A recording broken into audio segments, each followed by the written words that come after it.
Les peuples Lualaba, soyons vigilants. Mufungwa macho, Fongola miso. Avec la fille aînée de l'Union sacrée, Fifi Masuka Saini Béton.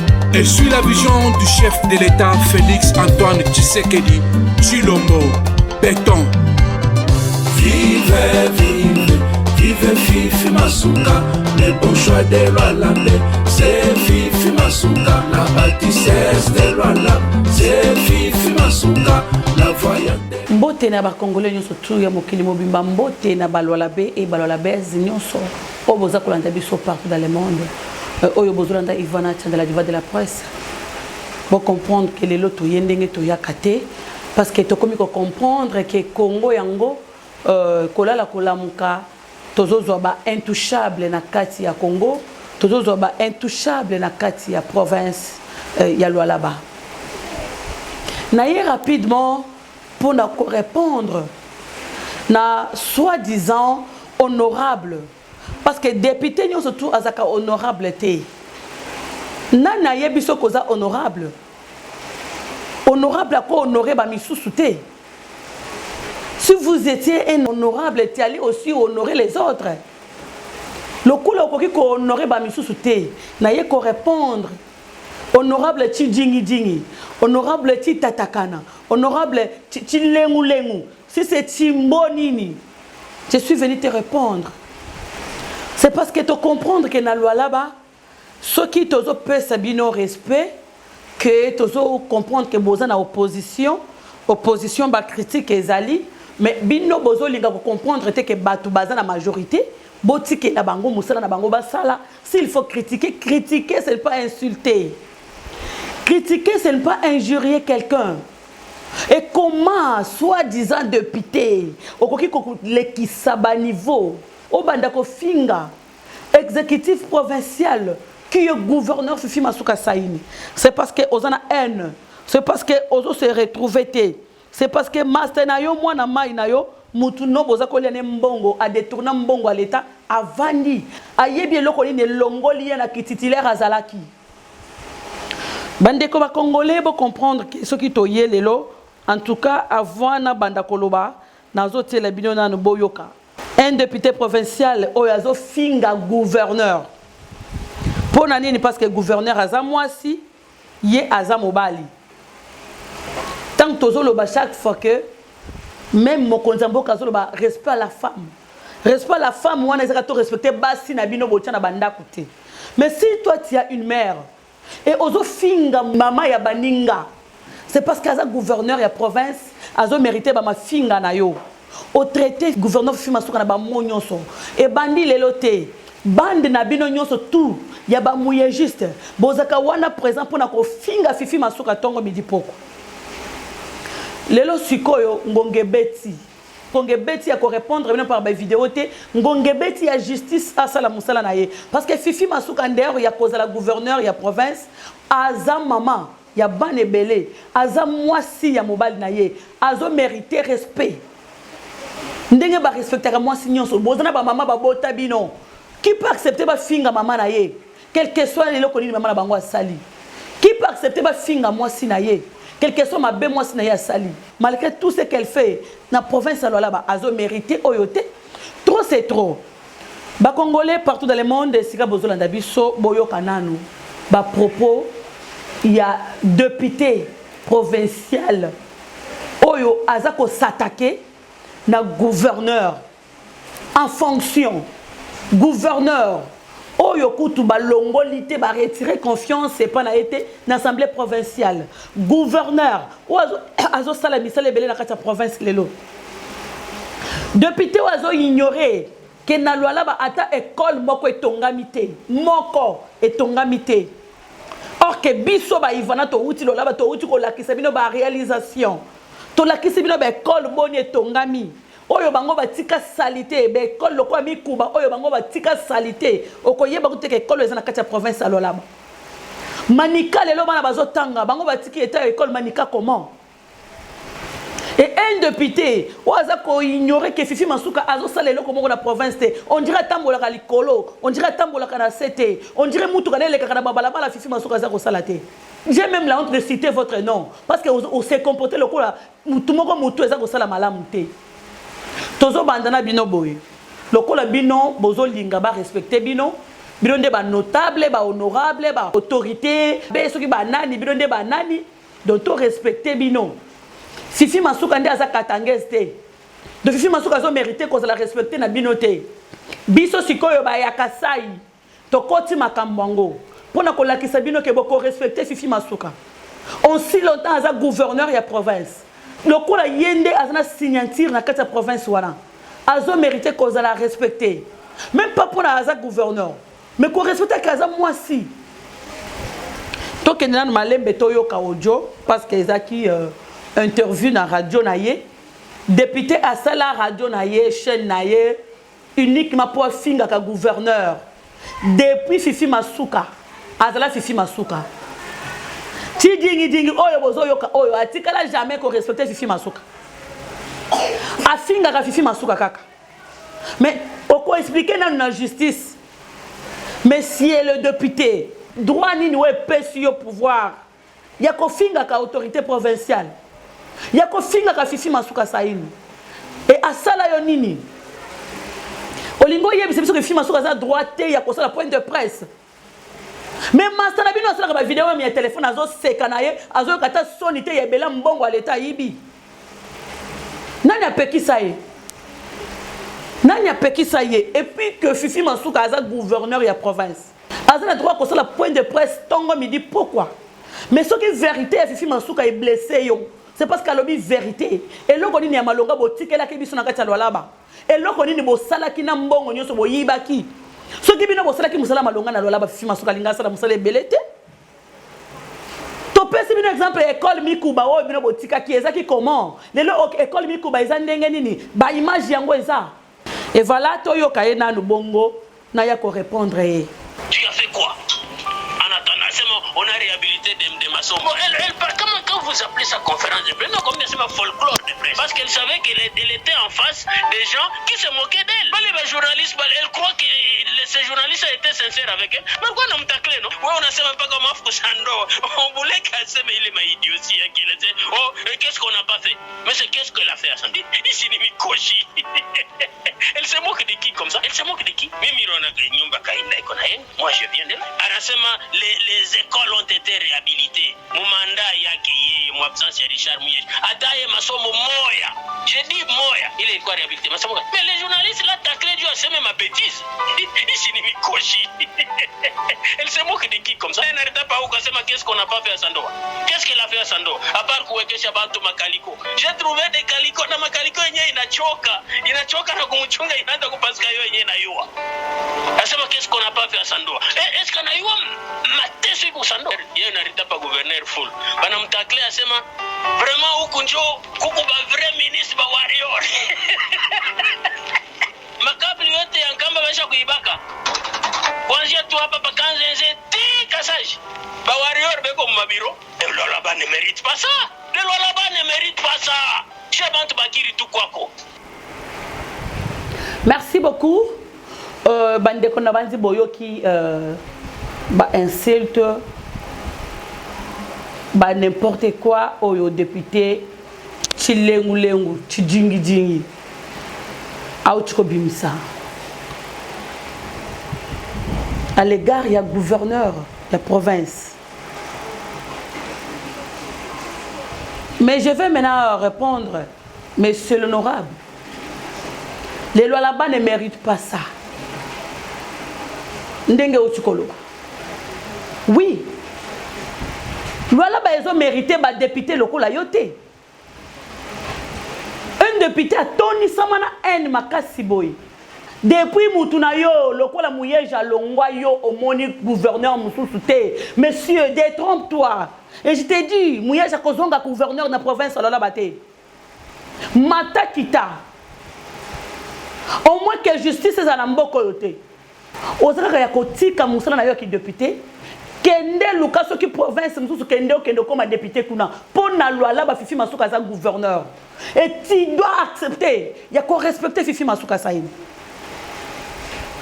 On doit accepter qu'on respecte Fifi Masuka Saïn. Et vous comprendre que Fifi Masuka aza camarade na yote, Fifi Masuka aza na niveau na yote.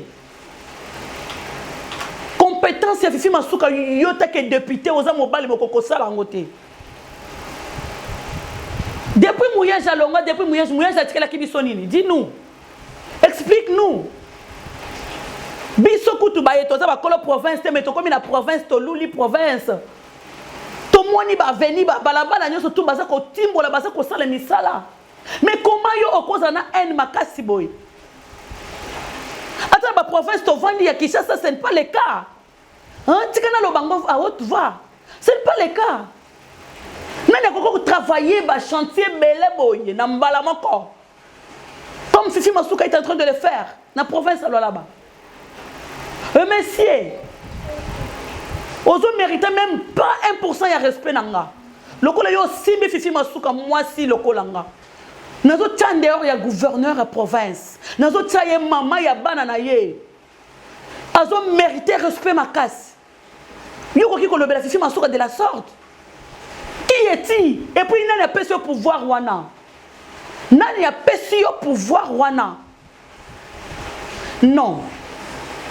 Tosengi vraiment la justice c'est ça la musala lango. Tosengi na posa sentir que moi si quelque soit qui bon moi si mais ceux qui va passer poste que doit se respecter musala na elle doit être aussi respectée. Il faut respect contre la makambunyo surtout. Congo to continuer comme marché boyeté. Un député qui se réveille na tonga ka boya vandi na ye liboso ya kamwa radio na ye po banda ko finga na ye autorité provinciale abanda ko finga na ye Fifi Masuka saini. Ata soki bazui la baba pesi na yo ko sala makambo Fifi Masuka sali na moins de 2 ans. Fifi Masuka elle était claire à lobby yango clairement.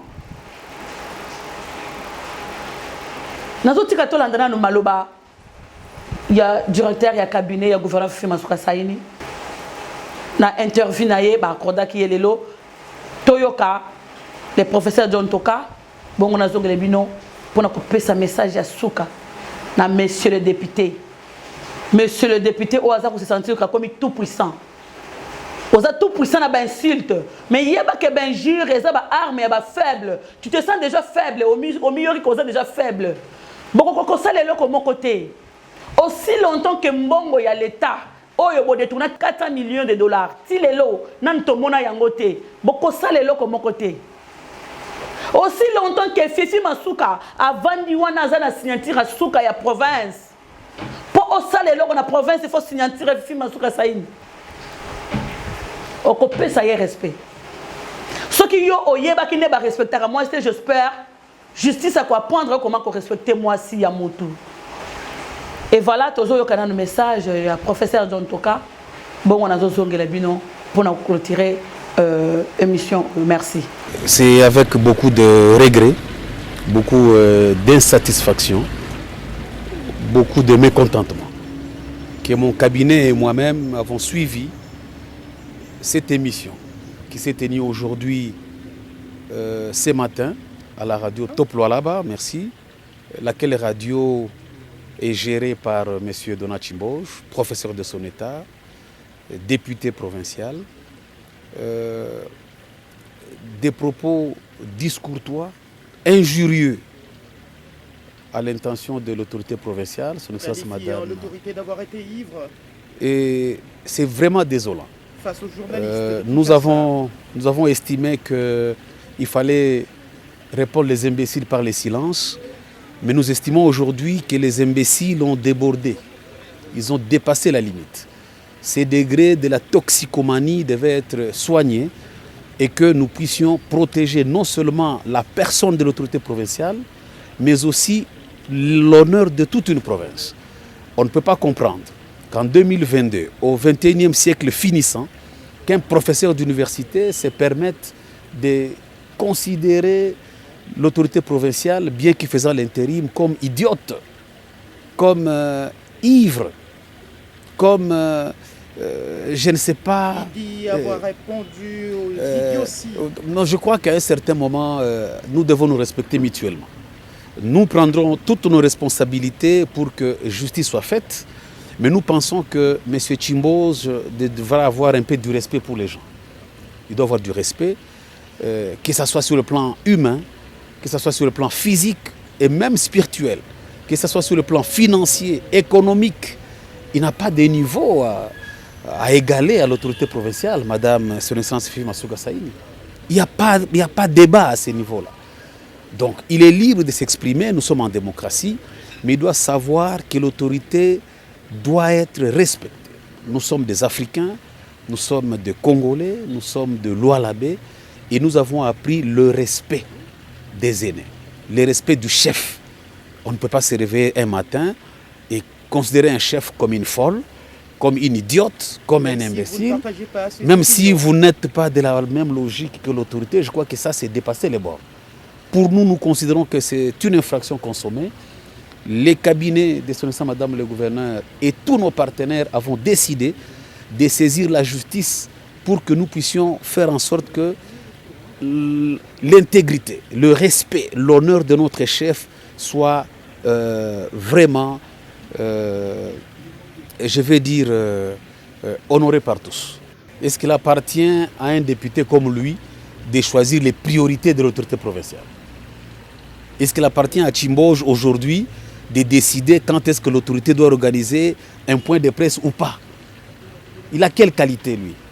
Je crois qu'à un certain moment, il doit faire preuve qu'il est enseignant d'université. L'autorité provinciale a reçu des journalistes, c'est son droit. Et c'est elle qui gère la province. L'autorité provinciale a demandé à ce que ces journalistes aillent visiter les réalisations, que lui ne voit pas malheureusement. Et puis après, non, ce n'était pas opportun. Oh, l'autorité provinciale est en train de répondre aux provocations des journalistes. Qu'est-ce que lui entend par provocation? Je vois qu'à un certain moment, c'est honteux pour une province comme le Lualaba. Nous ne devons pas être seulement riches en cobalt et en cuivre. Nous devons être riches en sciences aussi. Docteur en lettres, mais je crois qu'il y a une attitude, il y a une aptitude, il y a des attitudes à adopter. Et député de son État, il y a quand même un règlement d'ordre intérieur qui régit les comportements des députés au sein de cette institution que nous respectons beaucoup. Donc moi je crois que ici, l'individu Donat Chimboge devra répondre de ses actes. Et nous ferons en sorte que cette mini-radio, qui est considérée comme une radio de 1000 collines, soit fermée. Parce qu'on ne peut pas organiser des émissions, tout un programme, avec un seul objectif d'insulter. Fifi Masuka est une mère. Fifi Masuka a des enfants, des grands-enfants. Fifi Masuka a un mari. Fifi Masuka gère un gouvernement. Et lequel gouvernement est composé des responsables. Mais l'honorable monsieur Chimboge, je ne sais pas comment il faut encore l'appeler au regard de ce qu'il a commis comme bêtise, il a une adresse. Que ce soit à Sandoa, à Kassaji, tout ça. S'il ne reconnaît pas que la route a été faite, mais au moins j'ai déjà vu 2 de ces camions rouler sur cette route. Il n'a pas les rapports de ses chauffeurs, de son gérant, de ses clients. Même qu'il y a son bus qui venait de connaître de l'accident faute. Mais lorsque un véhicule connaît l'accident, c'est la faute du gouverneur. Vous voyez un peu le niveau de réflexion d'un député élu par inadvertance. Je crois qu'à un certain moment, ça fait pitié que nous soyons représentés par des gens sans vergogne, comme les Chimboge là, tout ça. Et donc nous, en tant que directeur de cabinet, nous prendrons toutes nos responsabilités pour que ces messieurs répondent de ces actes. Et il sait de quoi nous sommes capables. Il y a des députés qui ont fait des bêtises comme lui et qui ont perdu les mandats comme ça. Tout celui qui se mettra sur le chemin de Masuka, il se met sur le chemin du chef de l'État. Nous sommes ici au nom et pour le compte du chef de l'État, tout en travaillant pour le peuple. Et donc si le chef a déjà accepté, si la nature a déjà accepté, il n'appartient pas à un individu de refuser parce que seulement lui estime qu'il n'est pas satisfait et qu'il faut qu'on construise sa maison au lieu de faire un pont ou une route. Je crois que c'est irréfléchi, messieurs les journalistes. C'est vraiment irréfléchi. Merci beaucoup à son Excellence, monsieur le Dirkab, le professeur John Toka. Je vous dis un grand merci pour un message au P6, c'est trop clair. Et puis, pour ça, il y a justice à Salam Salanaye. Pour toi apprendre, que chaque jour, les dimanche, le coup là au Messana, kolamuka na tongo, kofinga, koloba de n'importe quoi. Tolandaka ba finga na bino chaque jour na ba réseaux sociaux, bo finga ka Fifi Masuka yende azali autorité provinciale te. Trop c'est trop. Trop c'est trop. Bino nde boza ba intouchable. Bino nde boza ba vrai katanga Fifi Masuka, aza katangese te. Tozo yeba na sikoyo. Oleki na réseaux sociaux, o fingi Fifi Masuka saini, yeba ke na sima nango, oko répondre na ba acte na yo. Biso bo finga ka biso comme d'habitude. Et chaque fois qu'il y a une diffusée vidéo, tant que tu as action Fifi Masuka saini, na retour tu as kaba insulte. Et bo finga kanyo surtout tu acceptes kayango. Mais trop c'est trop. Trop c'est trop. Monsieur le député, nako bengo honorable été. Yo nako bengo jamais honorable. Na yebiso que yo okoki jamais kozala honorable. Monsieur le député, ozo futa sikoyo masumu na yo. Po oyeba ke kolala kolamuka ezaka habitude te. Kolala kolamuka ezaka habitude te. Toko permettre critique et non jamais d'insulte. Yo ko traiter Fifi Masuka comme idiote. Donc azaki devant journaliste azako yeba makambo azako lobate. C'est parce que toi tu es très intelligent que Masuka. Moi na mobali kutu moninga na mobali azaki wana.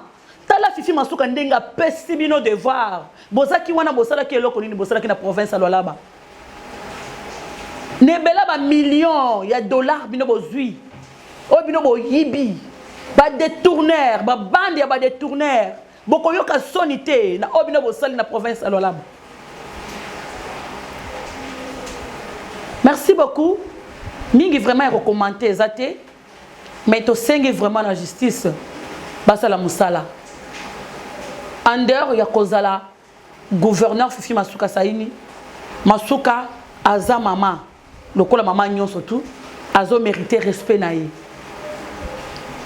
ndenge bo finga ka Fati Beton chaque jour bino entourage ya ex gouverneur alolaba chaque jour bozo finga Fati Beton totanga ba message na bino totanga bino chaque jour ezaka ba critique te ezaka ba insulte bo finga ka chaque jour. Ndenge boko sala ngona Fifi Masuka chaque jour. Biso ko totolo bate. Po biso bo finga ka biso ba monyoso. Tozo zela siko ma finga wana eya ipana biso e na Fifi Masuka toko zela ngo lisusu. Et voilà toko mina suka. Tokutani au prochain numéro. Merci beaucoup. Les peuples Lualabé, soyons vigilants. Mufungwa macho, fungola miso. Avec la fille aînée de l'Union sacrée, Fifi Masuka Saini Beton. Et suit la vision du chef de l'État, Félix Antoine Tshisekedi Tshilombo Beton. Vive, vive, vive Fifi Masuka.